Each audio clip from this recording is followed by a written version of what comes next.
the face. He just wants to have a brawl, and I'll be using that against him. I was saying this yesterday in an interview, I don't see where he can beat me. Ilia's wife, she texted me, the lad can't even control his wife and he want to control me in the cage. What a stupid Spanish sausage. This video breaks down why Ilia Topuria has stepped away from the octagon and how his personal life just collided with his title reign. And it shows how Joe Rogan and Derek from More Plates, More Dates reacted, while Paddy Pimblett quietly moved into position. The story centers on a champion dealing with a public separation, a rival chasing an interim belt, and a podcast conversation that framed all of it in a way fighters cannot ignore. Ilia built his reputation on being untouchable, yet now the featherweight king has effectively left the building, and his reign sits in limbo while he deals with problems outside the cage. Joe Rogan and Derek had already pointed toward this kind of collapse during their recent conversation, and that is when fans started to connect the clip from Miami, the relationship questions, and the sudden hiatus. While Ilia's life away from fighting unravels in public, his biggest rival, Paddy Pimblett,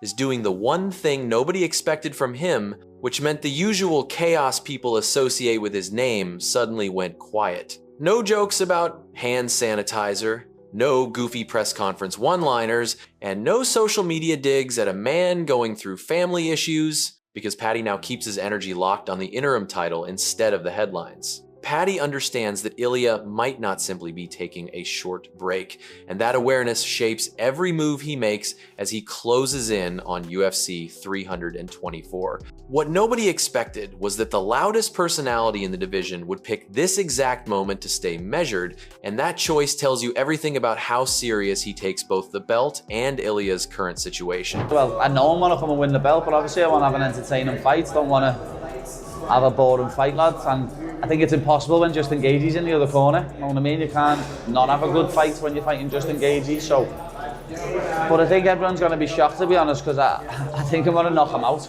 So people won't expect that. People think I'm just going to try and grapple and take him down, when I'm not. I'm going to come out and I'm going to put it on. Expecting an early knockout or late? What are you going to nickname Justin Gaethje? Nothing. That was easy. Hey, cheese. Jeez. Nah, I'm not going to make that stupid mistake James Vick did and call him Homer Simpson and get knocked the out. So, to me, he's a legend, lad, and I'm not going to disrespect him. Simple as that. Those reasons that makes him vulnerable to a degree. Now, of course, on the feet, nevertheless, you're still going to favor him heavily over Paddy, but Paddy's very good at achieving the back and then maintaining the back. He's big for the weight class, which is kind of surprising me coming up from featherweight. He's really filled out as a lightweight. You know, he is certainly vulnerable on the feet, but just watching Gaethje just really not investing in his ground game. Paddy looked great against Bobby Green. That was a really quick fight. He looked great against Michael Chandler, but Michael Chandler was on a decline. I just think that Paddy, this is his best chance. We talked about Gaethje. This is also Paddy's best chance of winning a title, because I don't think he would have fared well against Ilia or Sarukian either, but this is his best chance of winning a title, and I don't even really see it being all that close.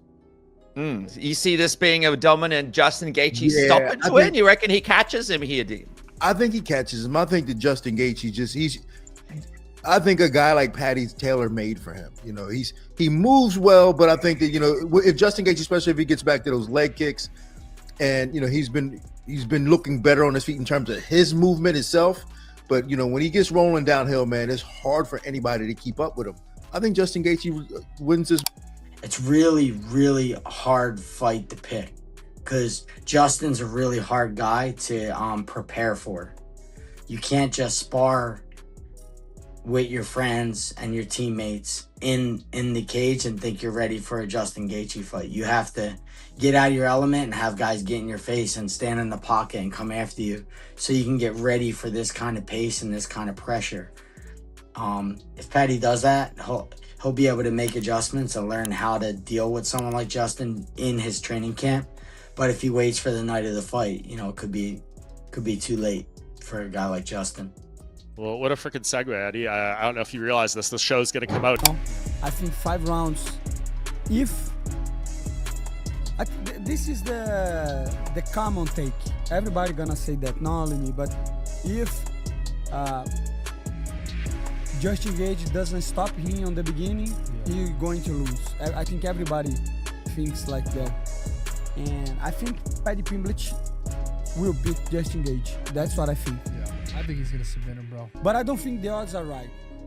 What are the odds right Paddy now? Pimblett minus 200 or minus 250. Yeah. You know, so You I don't it should think be closer. that should be even, right? I don't think so. I think, No? I think Justin Gaethje is the perfect matchup for Paddy, bro. You know, he's a tough guy. He can brawl, but Paddy hasn't been chinned before. No, maybe. First of all, the line's gonna. The line certainly will move to a degree. I suspect it will narrow a little bit as we get closer.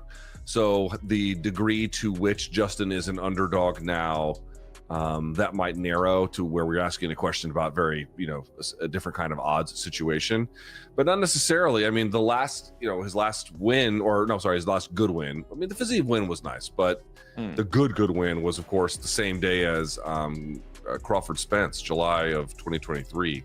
When he beat Dustin, and of course he's only fought twice since then, but we had that devastating loss to Max.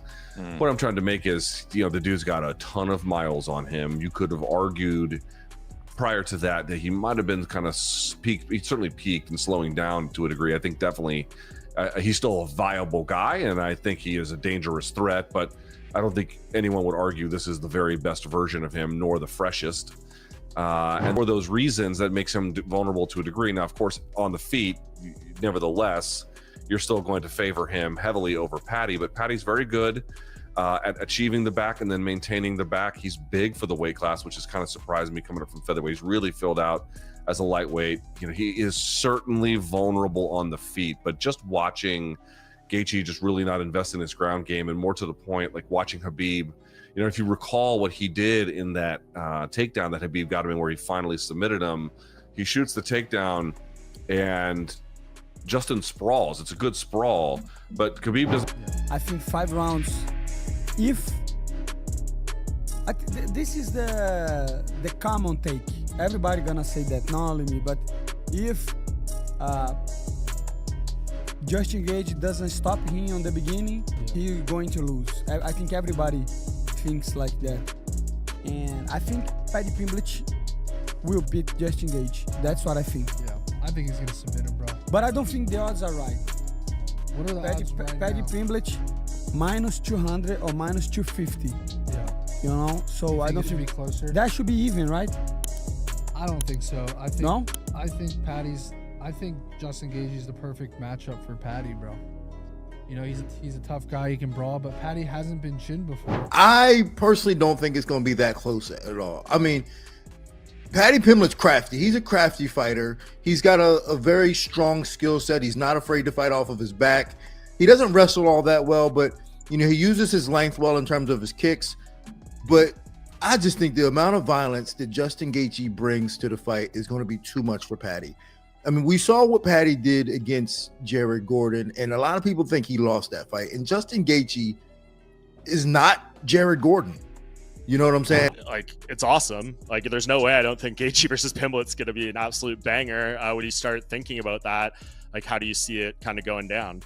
Yeah, like I started going over this matchup even with my sons. My sons are training pretty heavily, and like when these matchups pop up, we're like in the living room for an hour and a half, like playing devil's advocate, going back and forth with each other. But look, I think the key to the fight for Gaethje is just to create a lot of volume against someone like Paddy, like a lot of volume. The leg kick's going to be everything to take away Paddy's lead leg to stop the onslaught. But like Paddy makes a lot of mistakes, right? So like he's susceptible to getting knocked out, but he's great in the scrambles, like amazing at scrambles, and also amazing at creating them.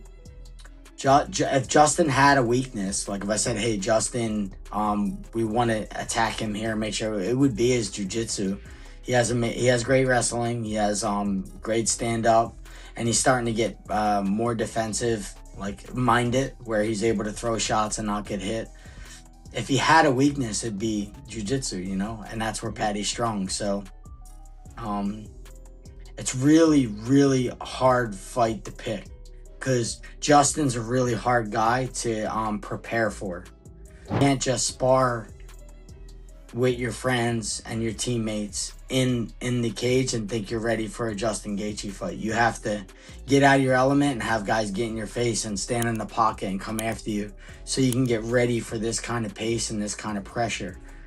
If Paddy does that, he'll be able to make adjustments and learn how to deal with someone like Justin in his training camp.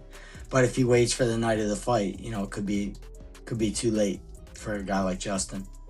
But again, Justin Gaethje punches like a motherfucker. He's got confidence that he can put one on the lips with his left hand, and he's got confidence he can put one on the lips with the right hand, and the person will fall. And when you're fighting somebody with that kind of confidence, their hands, that they've knocked people out before, it's a damn. I do think Paddy Pimblett's going to have a little advantage with the jiu-jitsu, and I wonder how much Trevor Whitman and them are having Justin Gaethje work off his back a little bit. I know he's a D1 wrestler, but Paddy Pimblett, everyone's talked about it, very, very good at jiu-jitsu. If he gets on top, he's going to progress.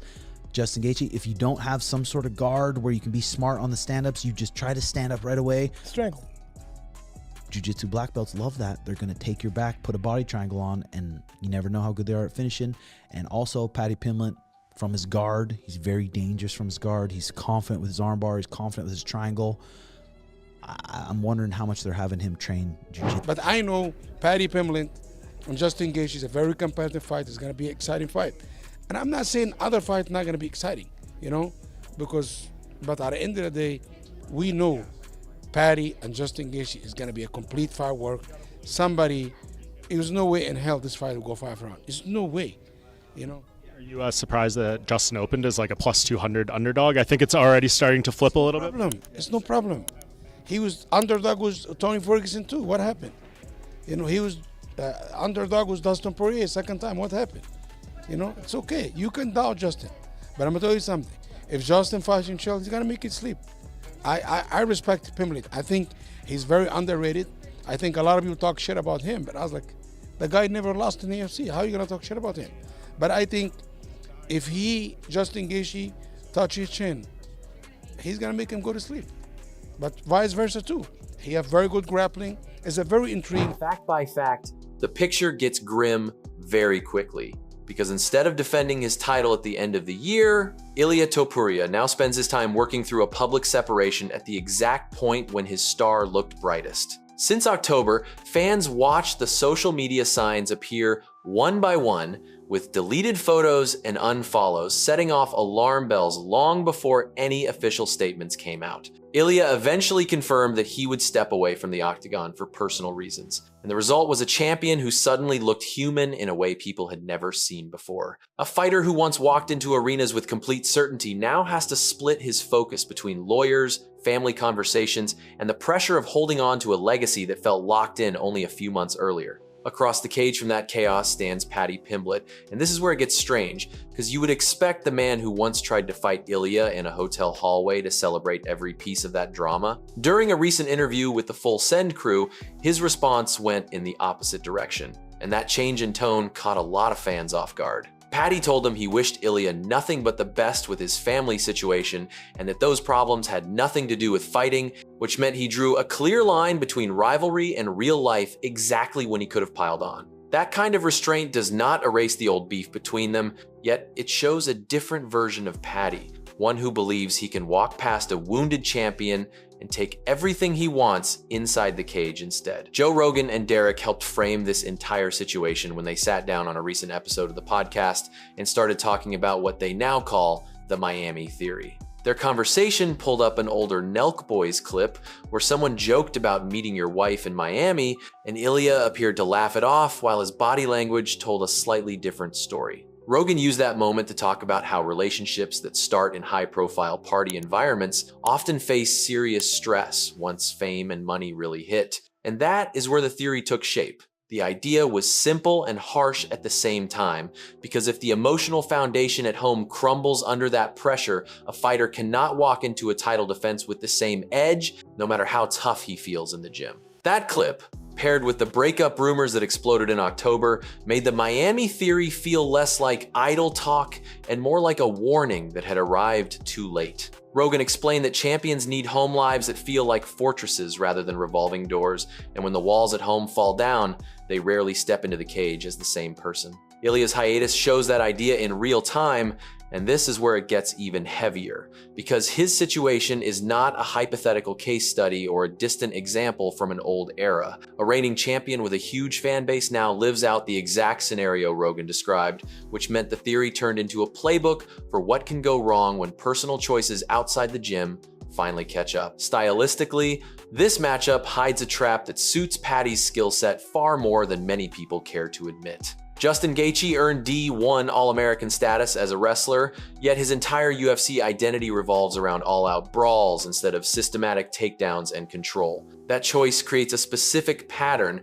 and that is when Paddy's grappling becomes a real problem, because he thrives in chaos rather than clean, technical wrestling exchanges. Scrambles, off-balance shots, and wild swings often give him the windows he needs to climb onto an opponent's back, and fans have already seen him do that to fighters like King Green and Jordan Levitt. Gaethje's past fights highlight the same vulnerability as Charles Oliveira and Khabib Nurmagomedov both found his neck once the exchanges hit the mat and the positions turned messy. That shared pattern tells you where the danger lives in this interim title fight, which meant Paddy's focus on creating scrambles instead of traditional takedowns makes a lot of sense. If Justin swings heavy and loses his balance, or if he gets rocked and shoots a desperate takedown, Paddy's body triangle and rear naked choke threaten to end the night in an instant. A simple timeline explains it clearly, because once the first 7 minutes pass without Gaethje scoring a clean finish, every second that follows tilts the fight toward Paddy's kind of game,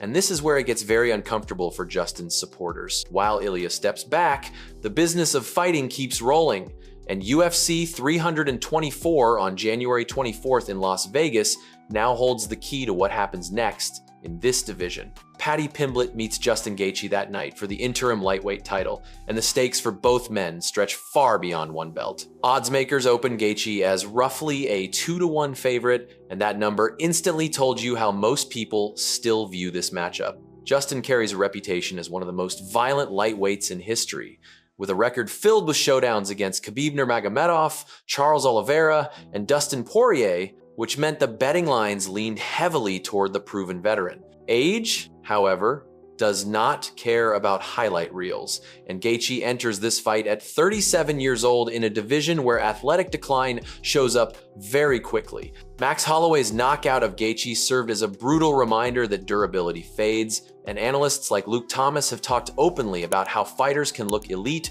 right up until the moment everything drops off. Paddy's camp seems to understand that timing, and this is where it gets dangerous for Justin, because the matchup places a fresher, still developing fighter across from a man whose chin and reactions have already taken years of punishment. The result is a fight where Paddy does not need to beat the prime version of Gaethje that stormed through earlier contenders, and instead only has to exploit the miles that now sit on Justin's body and mind. UFC 324 now carries more weight than a normal interim title bout because it unfolds in the shadow of a champion on hiatus and a podcast theory that suddenly looks very real. Ilia Topuria fights through the hardest chapter of his personal life so far, while Paddy Pimblett and Justin Gaethje prepare to beat each other up for a belt that might define what Ilia returns to. Anyone following this division closely can see how Joe Rogan's Miami theory, the social media breakup signals from October, and Paddy's unusually respectful comments all tie together into one story about timing,